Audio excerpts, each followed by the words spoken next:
Hey, what's up beautiful people? Welcome back to our channel and it's me, Bianca Chanel. So right now, andito tayo sa Lamsyon Wishing Tree kung saan may isang puno na pwedeng mag-wish. Kaya samahan niyo ako mga beautiful people at dito tayo bibili ng isang orange na may placards at yun ang pwede natin ihagis dito sa puno ng wishing tree.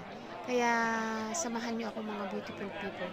Trivia lang mga beautiful people, kaya tinatawag nila na wishing tree dahil nung unang panahon maraming magical na puno dito na pwedeng paghagisan ng wish at nagkakatotoo daw. Lalong-lalo na pag isang hagis mula ng isang orange sa isang puno at hindi nalaglag, yun ay wish come true daw. Kaya maraming mga tao at nakagis na ng mga Chinese ang mag-wish sa isang puno.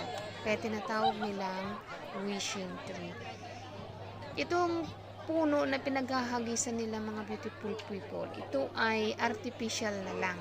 Dahil namatay na yung original na puno na pinaghahagisan nila noon. Dahil matagal-tagal na mga panahon yun. Kaya napanatili pa rin nila na mag-wish sa isang puno, kaya kahit artificial, pinag-wishan pa rin nila.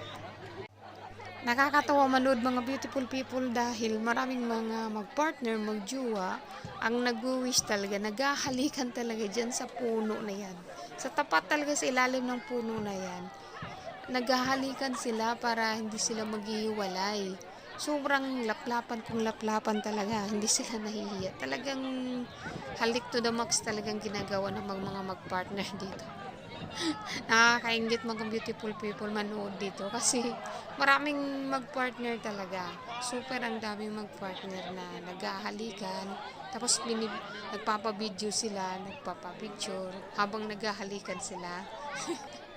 Nakakaingit magsana all muna tayo mga beautiful people.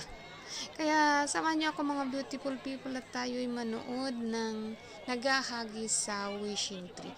But before that, if you are new to my channel, please drop a like, leave a comment, and consider subscribe and hit the notification bell to get you notified for the next video. Please keep on watching.